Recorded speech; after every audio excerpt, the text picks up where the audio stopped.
Hi, welcome to Inside the Lines. I'm Lizi Arbogast alongside Ryne Gallacher, and we are here for week 2 of the football season. And region play starts this week, so games officially matter towards playoffs, and it puts a little bit more pressure, I think, on teams. Right, this is where the games really start counting. Those other ones, you could lose those games and it not really affect you later on in the year. But these ones, you got to if you want to make a statement in the playoffs, this is where you want to do it. You want to get a good seeding and try to get an early jump on all the other teams that are pretty good in the area. Yeah, absolutely. So we're going to kick things off by starting to talk about our game of the week, which is Stanhope Elmore at Benjamin Russell. Both of these teams are coming off of not such good games. Stanhope Elmore with a huge loss to Prattville. Benjamin Russell looked not so good against Clay Central. So I think both of these teams are going to come out really, really hungry, want to get off on the region footing very well. Right. They both have a lot to prove after last week. Both teams coming out pretty flat. Mm-hmm. I like Benjamin Russell in this game. I think that defense is just way more stout than Stanhope Elmore. And also, I'm looking for that offense to show up this week. I think they will as well. Yeah, I think that's going to be really key for Benjamin Russell is they need to establish their run game again. They looked so good against Beauregard in week 0, and then they couldn't get anything going against Clay Central. And I think also they're going to want to avenge what happened last year. I know you weren't here last year, but Benjamin Russell lost 19-0 against Stanhope, and they just gave that game away. I mean, they turned the ball over either 5 or 6 times, and it was ugly. And Stanhope put up a really good defensive fight, and I think that Benjamin Russell should expect a low-scoring game. They're going to have to gut out some of those, some of those short running touchdowns that they've had. Right. I look for them to do a little bit of clock management too, like you said, Mm-hmm. running the ball so they can rest the defense. So the defense also, that good defense is also rested.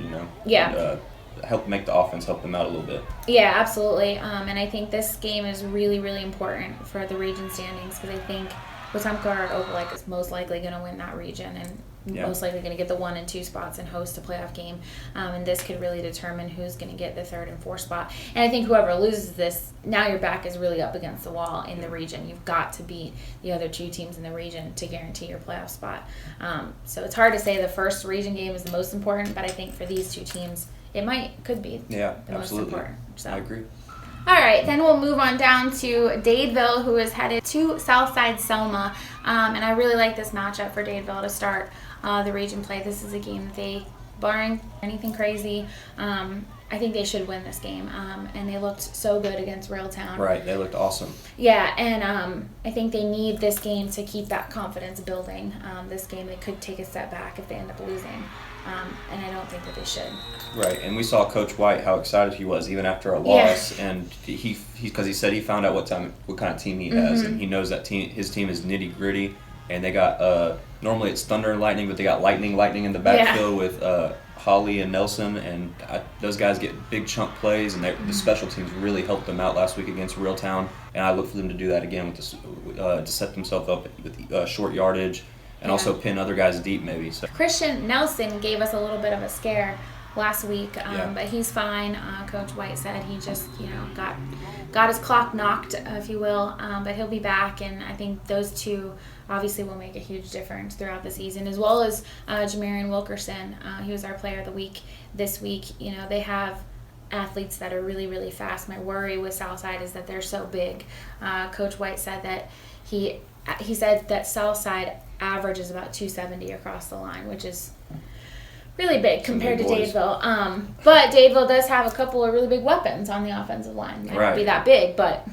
Yeah, they have Chisholm on the offensive line, and he's the most exciting player right now that we've covered. He's dominant on the offensive line. I didn't think that an offensive line, a tackle would be the guy to watch. Yeah. But he is the guy to watch. Like, he is throwing guys around. I can't think of anything but dominant to say about him. That's just how he's been. And he fires his team up with his play, and he fires them up on the sidelines as well when they're in the huddle. And he's also great on defense, too. So he's like the anchor on their defense. So I look for him to have another big game and run behind him. And that big defensive line they're going up against, run to his side maybe.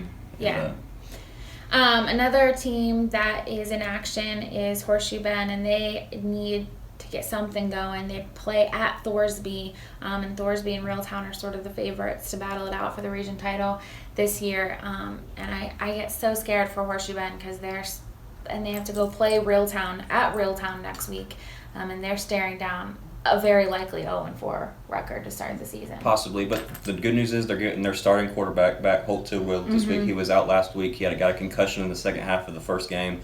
And I think whenever they're able to pass the ball, they're able to do it well. They just don't do it often. They go on these really good long drives, but they tend to stall out or just not turnovers, like fumbles, and because that triple option, it's always risky with the fumble and miscommunication, especially when you have a new quarterback like they had this past week who didn't get the reps all summer. Right. And the timing on the throws, they tried to go deep a couple times, the timing just wasn't there. But their defense it's been showing up a little bit, but they give up the chunk plays. They'll have you on first and second down, and it'll be third and long, and then they give up a 30, 40, 50-yard play. And it's just guys not staying at home on the ends, and then the corner is just not coming down to help. And that's what Coach Phillips said that is going to be their main focus this week at practice, is staying at home and getting help from those perimeter guys. Yeah, and I think one of the best things that Horseshoe Bend can do is try to, eat the clock off, try to get some of those sustained drives, because Thorsby really can threaten to score a lot and in bunches. And the best thing that they can do is keep Thorsby's offense off the field for as long as possible. And so I hope that, and like you mentioned after your game on Friday, you saw them play, there was some opportunities that they had that they could have built upon. Right. Coach Phillips, I respect the heck out of him. He really challenged his guys. They were down 21-0 at the end of the third, and as in between the third and the fourth, he really challenged his guys. He got in their face and said, "What are y'all going to do? Are y'all going to lay down, or are y'all going to show up?" And they got right immediately after. They got a tip pass interception by the biggest defensive lineman on their team. That diving catch was pretty impressive. And then they had a triple option run that got blown dead. The referees thought that the running back had it, and the quarterback's just running up the sideline free with nobody around him, and they blew it dead. So that kind of robbed them of momentum. Robbed them momentum that they really could have had going into this week. Yeah. But I think that coach is gonna instill that in them, like, hey, we can do this. Yeah. Like, we got that run. Like, don't let even though the referees called it back, that was going to be a touchdown. So we can do it. But it's pretty good when the triple option's even faking the referees out. Yeah, so. But it sucks when it doesn't, go your way. Right. That's why we have instant replay. I mean, Horseshoe Bend doesn't, but one day they will. Another team that's in desperate need of some confidence building is Central Coosa. They're actually on a bye this week, and I think that's a really good time for them to have a bye. It couldn't be better timing, in my opinion. With an already they're already short-handed, and they've been a little banged up. Playing 9 guys sometimes on the field. Yeah, so crazy.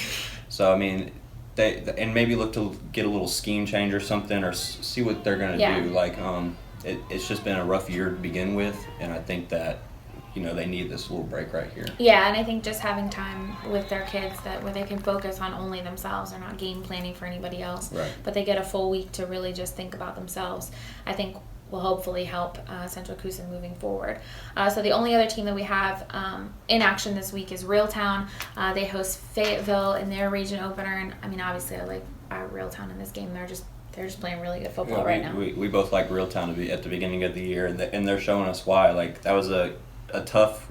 I didn't expect Dadeville to be this good this year, honestly. Yeah. Dadeville came out and they really hit them in the mouth. It was back and forth in the first quarter last week. A big special teams plays from both teams, and so Reeltown has been showing up on defense, a balanced offense, nice mix of run and pass, and then also their special teams has really been helping them out too. So they've been doing it at all phases of the game. Yeah, and one thing that Coach Johnson and I talked about was their depth at running back, especially. Absolutely. I thought Scooter Brooks had an incredibly good game. Very good game. Last week he had about 57 yards, which isn't a whole lot, but when you compare that to being behind a guy who had nearly 100 and Cameron Faison, that's something that they really need, and getting Trey Hughley back from the injury, that'll add even more depth there, and they've got, plenty of guys that can get the job done. So I think they have a pretty lethal offense. Right, and he was only 57 yards, but I mean, he was trucking guys, dragging guys, like they were tough yards, and it was probably really... all 57 were after contact. Right, and so, and also, Dadeville didn't even see the ball with 8 minutes left in the fourth. They didn't even see it again. So that running game can be really dominant, and they know, like, hey, we can just run the clock out and use it to our advantage late in games when there are close games like that where it's scary to give the ball back to Dadeville. Right. That's what I said. If Dadeville had gotten the ball back, even with a minute left, right. I mean, Dadeville has the ability to score. They have chunk plays. They're big on chunk plays. So. Absolutely. So, it's a good thing that Reeltown was able to hold that down.